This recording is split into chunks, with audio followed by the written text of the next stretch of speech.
हरियाणा देश का एक ऐसा राज्य जहां पर किसान से लेकर के और बहुत बड़े बड़े महान जननायक नेता हमें देखने को मिलते हैं। लेकिन हरियाणा में इस वक्त एक अलग ही राजनीतिक मोड़ चल रहा है। हरियाणा के जो स्टेट इलेक्शंस हैं वो बहुत ज्यादा करीब है और इसी के क्रम में हरियाणा विधानसभा चुनाव के लिए इनेलो और बसपा ने गठबंधन कर लिया है। चंडीगढ़ में गठजोड़ का ऐलान करते हुए बसपा यानी कि बहुजन समाजवादी पार्टी के जो राष्ट्रीय कोऑर्डिनेटर हैं आकाश ने कहा कि विधानसभा चुनाव में 37 सीट पर बसपा चुनाव लड़ेगी और 53 सीट पर इनेलो चुनाव लड़ेगा। बसपा इनेलो गठबंधन का मुख्यमंत्री चेहरा अभय चौटाला होंगे।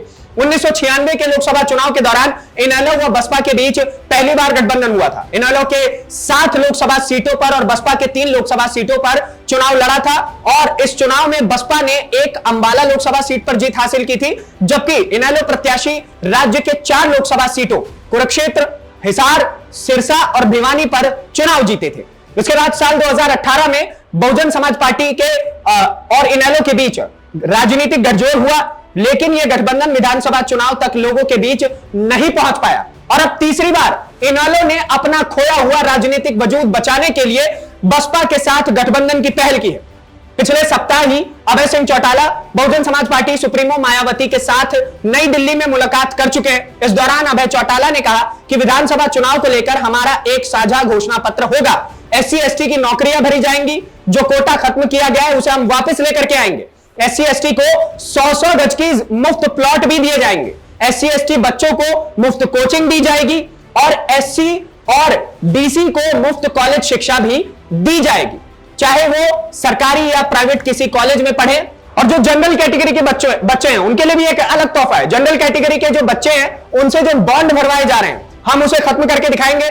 चौटाला ने कहा महिलाओं पर हो रहे अपराधों पर रोक लगाएंगे। हमारी पूर्व की सरकार में कानून व्यवस्था अच्छी थी जो अब खत्म हो चुकी है। हम सत्ता में आए तो अग्निवीर को खत्म करेंगे, किसानों को MSP की गारंटी देंगे और प्रॉपर्टी ID PPP खत्म करेंगे।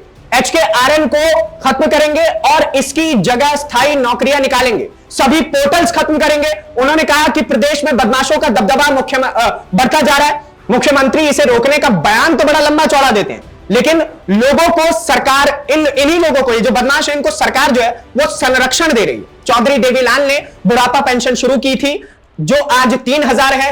हम इसे 3000 से सीधा दोगुना और उससे भी 500 रुपए ऊपर यानी कि 7500 रुपए करके दिखाएंगे। हम हर घर से एक पढ़े लिखे युवा को सरकारी नौकरी देंगे, 21,000 बेरोजगारी भत्ता देंगे, पीने का पानी मुफ्त देंगे, हर घर में हर महीने गैस का एक सिलेंडर मुफ्त देंगे। उन्होंने कहा कि चौधरी ओम प्रकाश चौटाला और बहन मायावती ने आज तक लोगों से जो जो वादे किए उन्हें पूरा करके दिखाया है। अब भी वादे पूरे किए जाएंगे। किस सीट पर कौन चुनाव लड़ेगा यह अभी तक हमने तय नहीं किया है, लेकिन बेहद जल्द यह तय करके दिखाएंगे। और तीसरी बार गठबंधन करने पर चौटाला ने कहा, जब उनसे सवाल किया गया कि तीसरी बार गठबंधन के बारे में क्या कहेंगे, तो उन्होंने कहा कि हमने पहले गठबंधन जब किया था तब 5 सीटें जीती थी। हमने कांग्रेस को सत्ता से दूर रखने के लिए अटल बिहारी वाजपेयी को समर्थन दिया था। दूसरी बार गठबंधन किया तब हमारे ही कुछ स्वार्थी लोग हमसे अलग हो गए थे, जिससे हमें नुकसान हुआ था। हमने फिर लोगों की भावनाओं को देखते हुए गठबंधन किया और विधानसभा के बाद भी आगे आने वाले चुनाव मिलकर लड़ेंगे। अगर जरूरत पड़ी तो आम आदमी पार्टी से भी बातचीत चल रही है, लेकिन ये बाद की बात है। तो आप समझ रहे हैं कि हरियाणा की राजनीति इस वक्त कितनी ज्यादा सरगर्मी पर चल रही है, क्योंकि आम आदमी पार्टी ने अपना अलग तरीके से बयान दे दिया है कि हम कांग्रेस के साथ गठबंधन नहीं करने वाले हैं। हरियाणा स्टेट इलेक्शंस के लिए हम अपने ही सभी के सभी नेताओं को हर सीट पर खड़ा करेंगे और हम ग्राउंड पर पहुंच करके आम जनता की बात सुनेंगे और उनके लिए कार्य करना शुरू करेंगे। वहीं बसपा और इनेलो का भी गठबंधन का यह सामने आ चुका है कि अब ये गठबंधन में हरियाणा का जो विधानसभा चुनाव है वो लड़ेंगे। बाकी भारतीय जनता पार्टी का भी एक अपना अलग वजूद चल रहा है हरियाणा स्टेट इलेक्शंस को लेकर के।